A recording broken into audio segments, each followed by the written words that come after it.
कृष्णाय वासुदेवाय हरे परमात्मने प्रणतः क्लेशनाशाय गोविंदाय नमो नमः।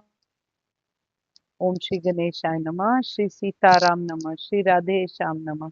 उमापति महादेव की जय। श्री गुरुवे नमः। श्री हनुमते विराजिए। सब संतन की जय। सब भक्तन की जय। जय जय सीताराम। जय जय राधे श्याम। श्री हरिवंश। श्री हरिवंश। श्री हरिवंश। श्लोक संख्या नंबर 10 को बढ़ते हुए आगे बढ़ते हैं। पहले पुरुषोत्तम योग का 5वां श्लोक कर लेते हैं। हरे कृष्ण।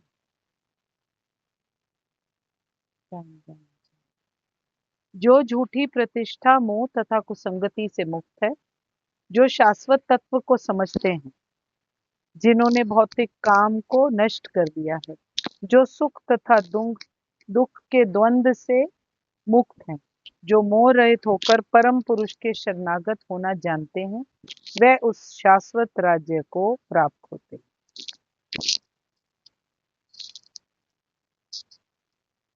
अध्याय 9 श्लोक संख्या नंबर 10 पढ़ते हुए आगे बढ़ते हैं।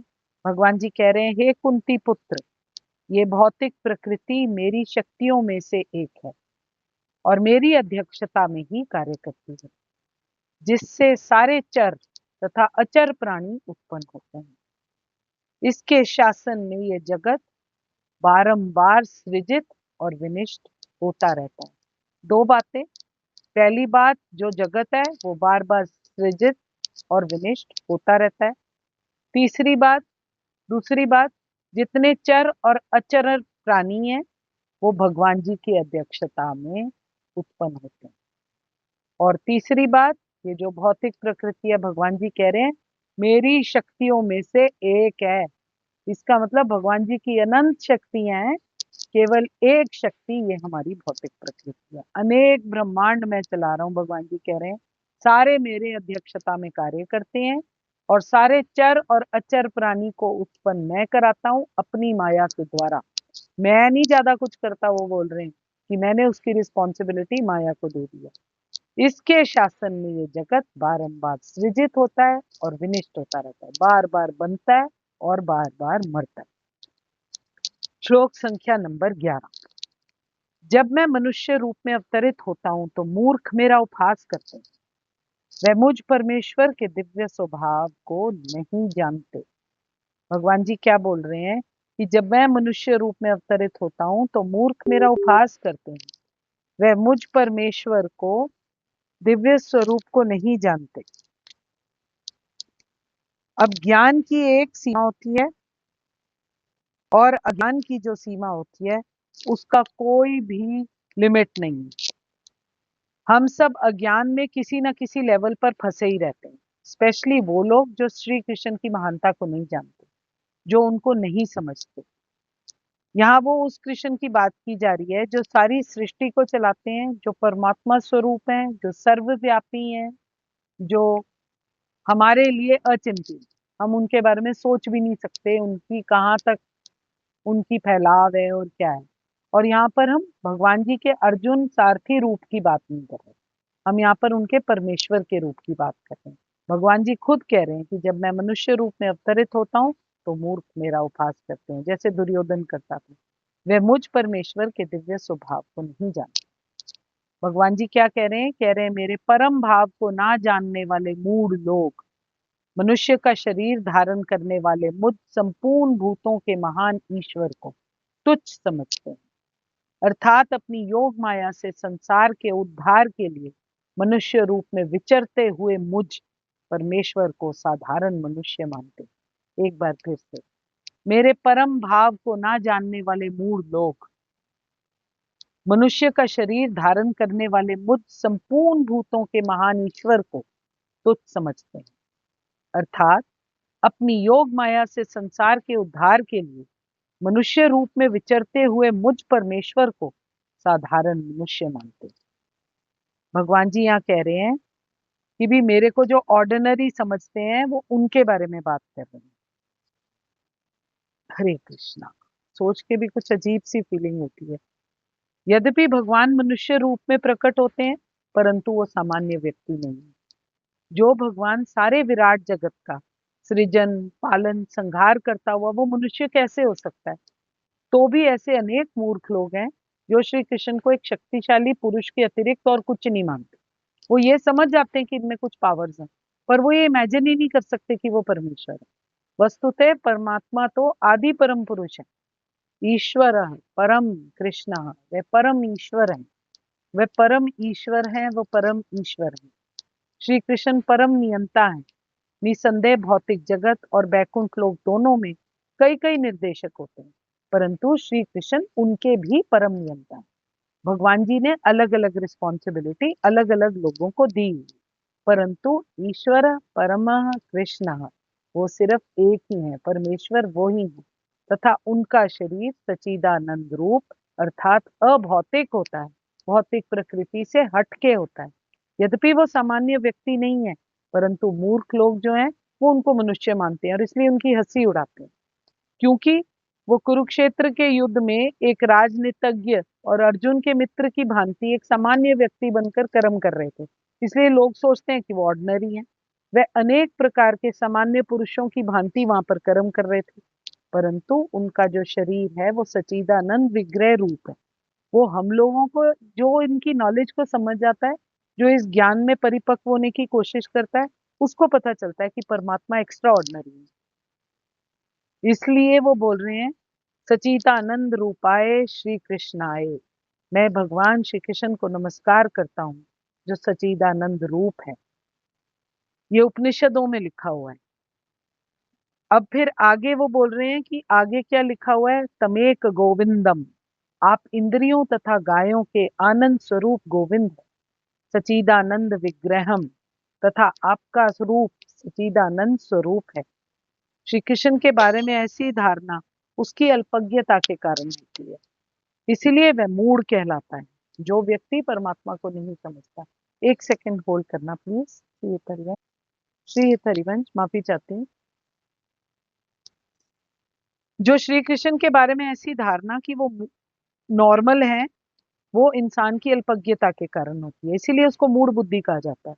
क्योंकि जो मूर्ख पुरुष है वो श्री कृष्ण को सामान्य पुरुष के रूप में मानते हैं। वे श्री कृष्ण के गुह्य कर्मों और उनकी विभिन्न शक्तियों से अपरिचित होते हैं।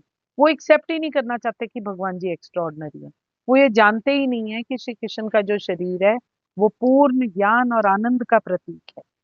वे प्रत्येक वस्तु के स्वामी हैं और किसी को भी मुक्ति प्रदान करने वाले हैं। क्योंकि श्री कृष्ण के इतने सारे दिव्य गुणों को वो ऐसे व्यक्ति नहीं जानते, इसीलिए वो श्री कृष्ण पर हंसते हैं।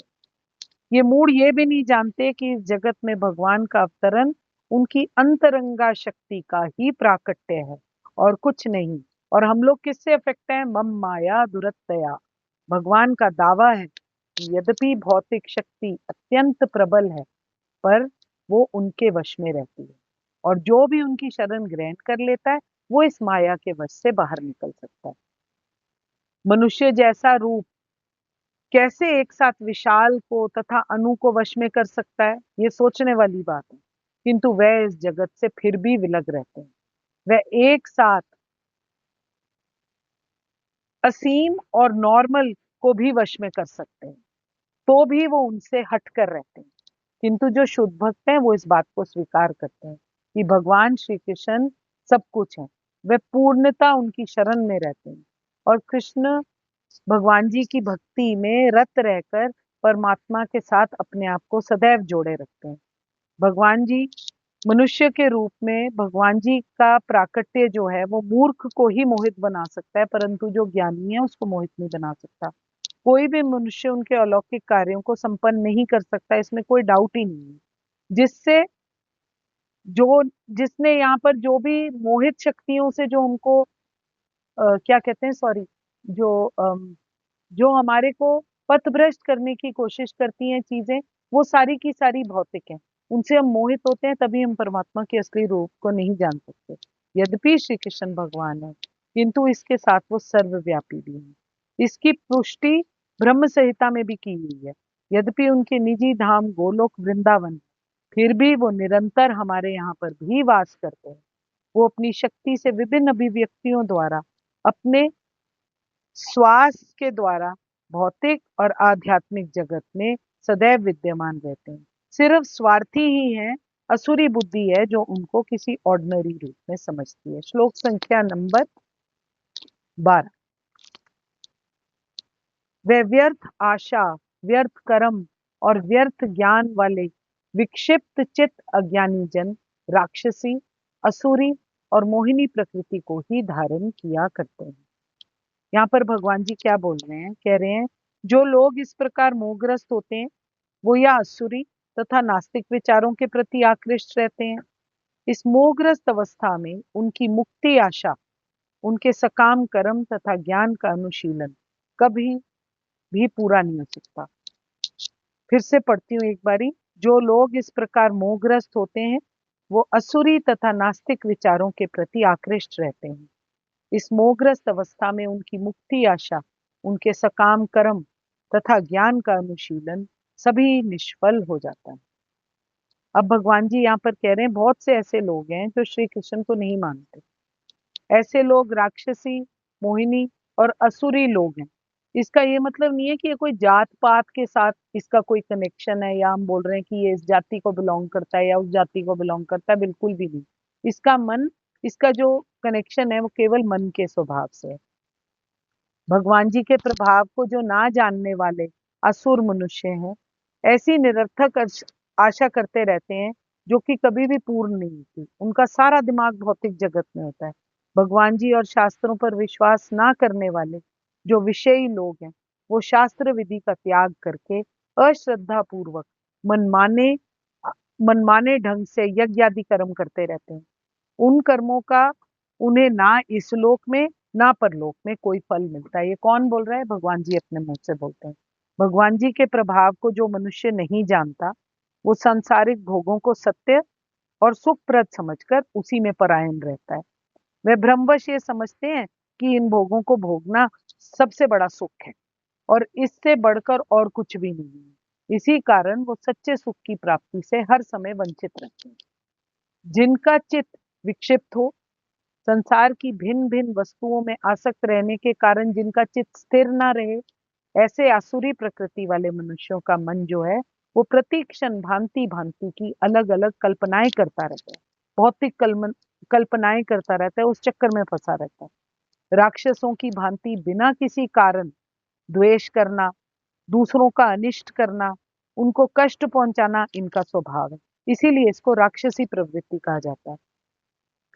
काम और लोभ के वश में फंसकर वो सिर्फ अपने स्वार्थ सिद्धि के लिए दूसरों को क्लेश पहुंचाते रहते हैं और किसी तरीके से उनको तंग करने का उनका स्वभाव होता है। इसको असुरी प्रकृति कहते हैं। और प्रमाद या मोह के कारण किसी भी प्राणी को दुख पहुंचाने का जो स्वभाव है उसको हम मोहिनी कहते हैं। एक बार फिर से, प्रमाद और मोह के कारण किसी प्राणी को दुख पहुंचाने का जो स्वभाव है उसको मोहिनी प्रकृति कहा जाता है। ऐसे दुष्स्वभाव का त्याग करने के लिए चेष्टा ना करना, उसी में खुश रहना, उसको सोचना कि यही उत्तम व्यवहार है, इसका मतलब है कि हमने ऐसे व्यवहार को अपने अंदर धारण किया।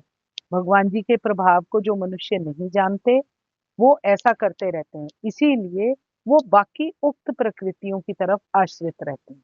ऐसे असुर स्वभाव के ही आश्रित रहते हैं, वो दैवी प्रकृति को कभी भी प्राप्त नहीं कर सकते। ऐसे अनेक भक्त हैं जो अपने आप को भक्ति में रत दिखलाते हैं पर अंतःकरण से वो श्री कृष्ण को परब्रह्म नहीं मानते। ऐसे लोगों को भी कभी भक्ति फल या भगवत धाम गमन की प्राप्ति नहीं होती। इसी प्रकार जो पुण्य कर्मों में लगे रहते हैं पर अंत गोतवा इस भवबंधन से मुक्त होना चाहते हैं, पुण्य कर्म में लगे हुए हैं पर किसी फायदे से, वो भी सफल नहीं हो पाते क्योंकि वो भी किसी ना किसी प्रकार से श्री कृष्ण का उपहास करते हैं। उनकी डेडिकेशन 100% श्री कृष्ण की तरफ नहीं है।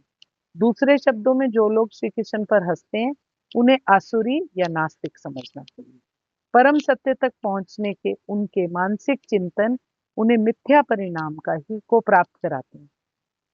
सामान्य जीव श्री कृष्ण को कई बार अपने समान समझता है।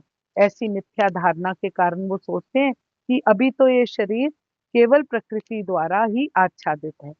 जैसे ही व्यक्ति मुक्त होता है तो उसमें और ईश्वर में कोई अंतर नहीं रहता, इस बात के ज्ञान को हमको समझना चाहिए।